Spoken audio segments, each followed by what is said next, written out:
오늘은 화요일입니다. 오늘도 새벽에 만나는 하나님, 이 시간 오신 여러분들을 우리 예수님의 이름으로 축복하고 또 환영합니다. 같이 기도합니다. 아버지 하나님 감사합니다. 하나님이 우리에게 지난 밤을 잘 지내고 새 하루를 열게 해주시는데 또 하나님의 말씀으로 가장 이른 시간을 열게 해주십니다. 하나님, 말씀을 대하면서 우리의 삶의 변화에 대한 갈망이 있게 하여 주시옵소서. 매일 우리가 듣는 말씀 정도로 생각하지 않게 하시고 오늘은 하나님이 나에게 어떻게 말씀으로 역사하실 것인가, 어떻게 나에게 하나님이 도전하시는가 기대감을 갖고 또 변화되기를 작정하는 마음으로 말씀대하게 하여 주옵소서. 감사를 드립니다. 예수님의 이름으로 기도합니다. 아멘. 오늘 말씀은 히브리서입니다. 히브리서 5장 1절부터 10절까지의 말씀입니다. 히브리서 5장 1절에서 10절입니다. 히브리서 5장 1절에서 10절입니다. 우리 찾으셨으면 같이 읽겠습니다. 대제사장마다 사람 가운데서 택한 자이므로 하나님께 속한 일에 사람을 위하여 예물과 속지 않은 제사를 드리게 하나니 그가 무식하고 미혹된 자를 능히 용납할 수 있는 것은 자기도 연약에 휩싸여 있음이라. 그러므로 백성을 위하여 속죄제를 드림과 같이 또한 자신을 위하여도 드리는 것이 마땅하니라.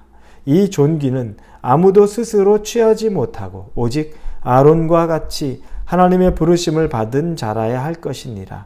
또한 이와 같이 그리스도께서 대제사장 되심도 스스로 영광을 취하심이 아니오 오직 말씀하신 이가 그에게 이르시되 너는 내 아들이니 내가 오늘 너를 낳았다 하셨고, 또한 이와 같이 다른 데서 말씀하시되 내가 영원히 멜기세덱의 반차를 따르는 제사장이라 하셨으니 그는 육체에 계실 때 자기를 죽음에서 능히 구원하실 이에게 심한 통곡과 눈물로 간구와 소원을 올렸고 그의 경건하심으로 말미암아 들으심을 얻었느니라.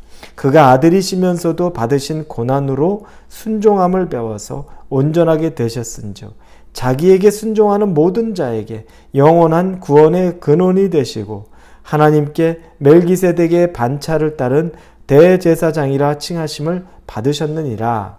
아멘.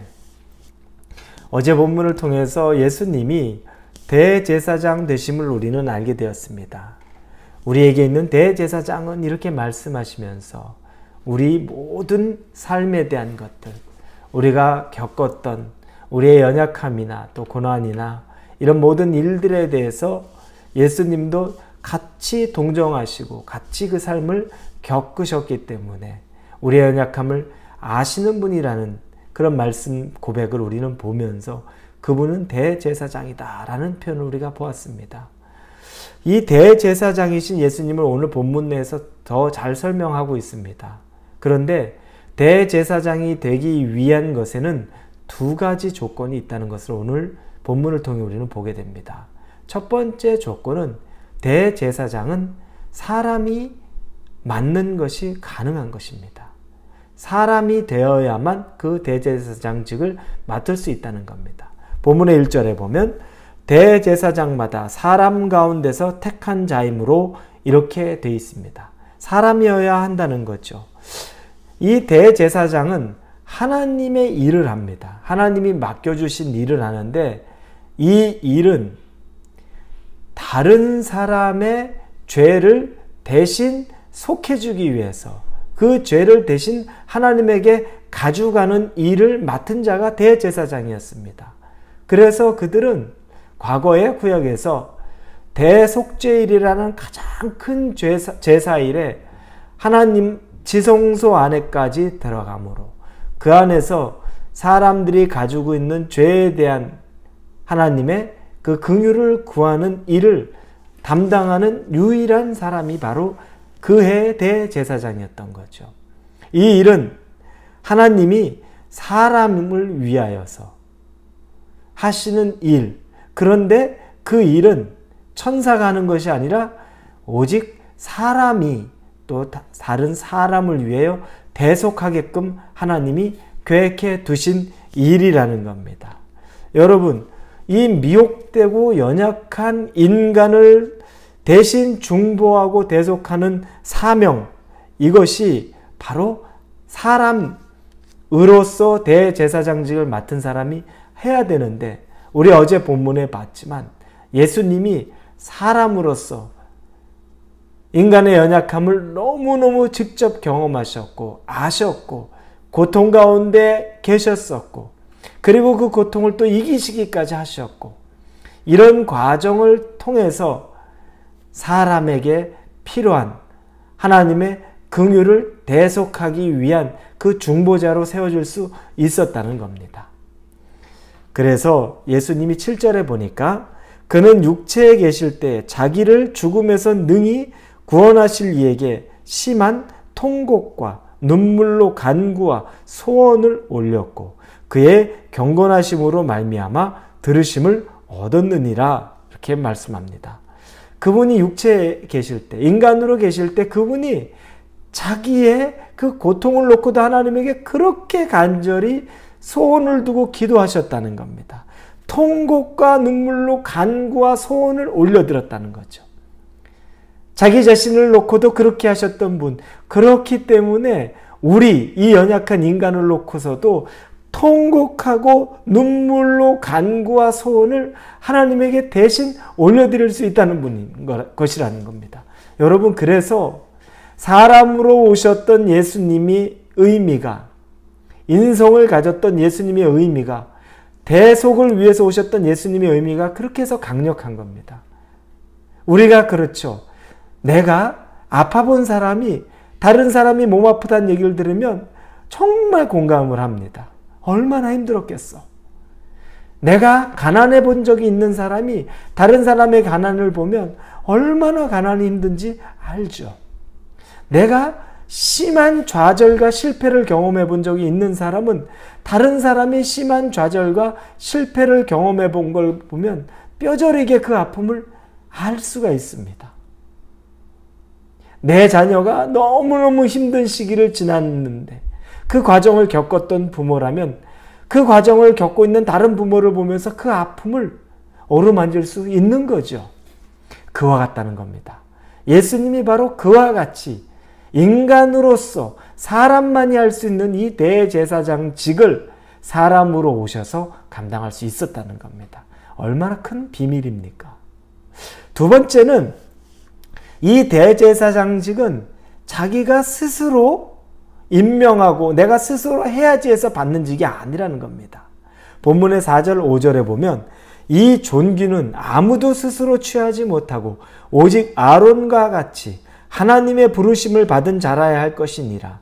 또한 이와 같이 그리스도께서 대제사장 되심도 스스로 영광을 취하심이 아니요 오직 말씀하신 이가 그에게 이르시되, 이렇게 나옵니다.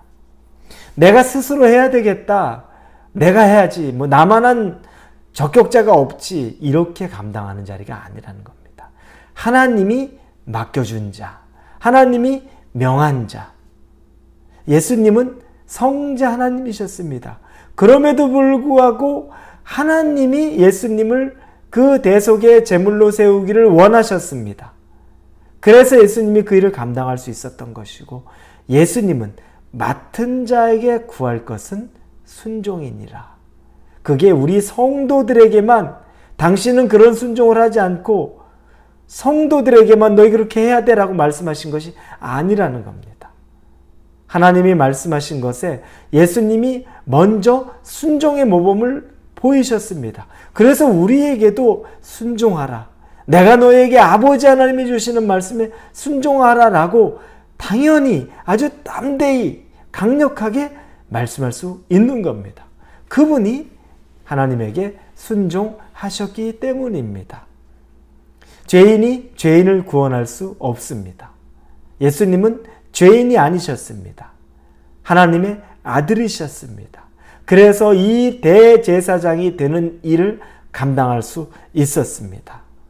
인간으로 오셔서 대제사장을 직을 감당하셨고, 또 하나님이 명하셔서 순종함으로 그 대제사장직을 감당함으로 이 엄청난 은혜가 우리 가운데 임했던 것입니다.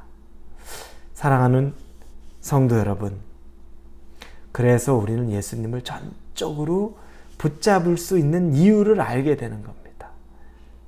우리보다 더한 일을 경험하셨는데, 그래서 우리를 위해서 얼마나 통곡과 눈물과 간구와 소원을 올려드릴 수 있는 분이시고, 그리고 순종하심으로 하나님 앞에 섰으므로 우리가 또 하나님 앞에 순종할 때 그 역사가 크다는 것을 꼭 믿으시고, 오늘 우리보다 누구보다 더 강력하고 누구보다 더 확실한 오직 예수님을 삶 속에서 여러분이 붙잡고 아주 개인적으로 만나시고 힘을 얻고 또 주님 앞에 순종하고 나갈 수 있기를 예수님의 이름으로 축원합니다.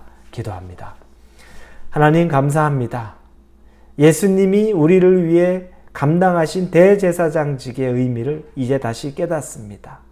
오직 예수님께 감사하고 예수님만 바라게 하여 주옵소서. 예수님의 이름으로 기도합니다. 아멘.